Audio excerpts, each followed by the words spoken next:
ទឹកខ្មៅអាចចំណាំងឈើយកមកដាក់មកបានមួយចាប់មាត់ឆ្ងាញ់ណាដូចល្អដែរតានេះ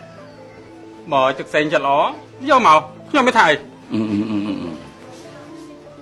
ថ្ងៃនេះថ្ងៃសែនក្បាលទឹកណាដាក់សែនក្បាលទឹកបងអូននេះបងស្វឹងតាំងពីល្ងាចមិនទាន់ស្វាងទេមិនបានជាមកសួររកក្បាច់ជ្រូកមាន់ស្ងោរទៅវិញណែមិនទេ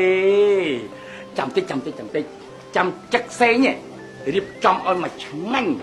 ណាសម្រាប់ក្មួយកងទ័ពថ្ងៃនេះហូបចុះមិនគិតលុយគិតកាក់អីទេហ៎អរគុណចាស់អរគុណចាស់ល្អមែន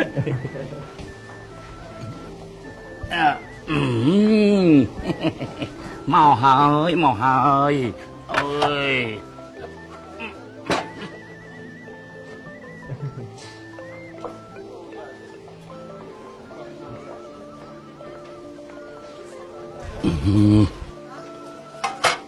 จัดแจ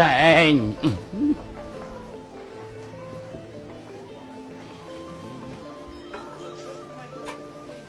màu hai màu cải mùn អរគុណទៅពេងណាងអរគុណទៅពេង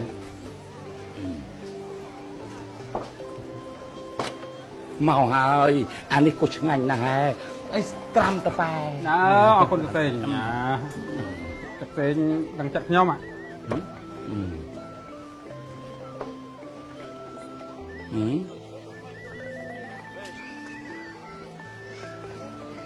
មកហើយក្បាលជ្រូកមកហើយក្បាលជ្រូកហ្នឹងហើយទឹកជ្រលក់អត់ទឹកជ្រលក់អត់ទឹកជ្រលក់បានជ្រលក់ទឹកពេង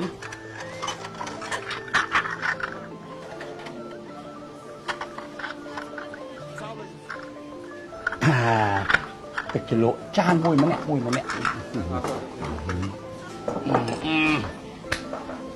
រលក់តែយូរមែនទឹកជ្រលក់ទឹកជ្រលក់អីយ៉ាអីជ្រលក់ហ្មងឯងត្រូវមួយ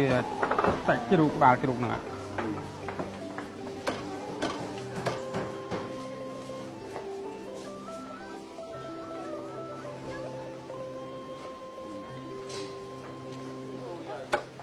នេះម្លេះ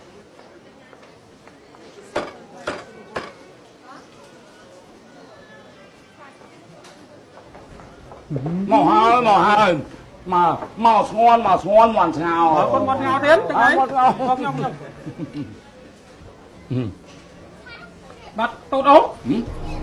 បាត់តូតអូណែវាស្ងោលួយចូលក្នុងស៊ុបអស់ហើយ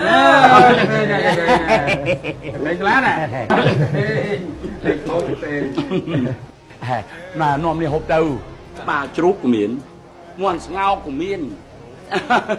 គឺទៀវក៏មានដែររួចក្មួយកងតមណាហូបទៅឲ្យមានកម្លាំងចាំមានកម្លាំងសុខភាពយើងល្អអញ្ចឹងក្មួយឯងហូបកុំបាច់ខ្លាចចិត្តខ្លាចក្លើមចិត្តផ្សេងអីថ្ងៃនេះគឺហូបដោយថាមិនយកលុយទេហ្មងហូបទៅណាចាំស្អីចាំហ៎អីគេដល់កែវហ្នឹងអូមាច់ហូបអរគុណ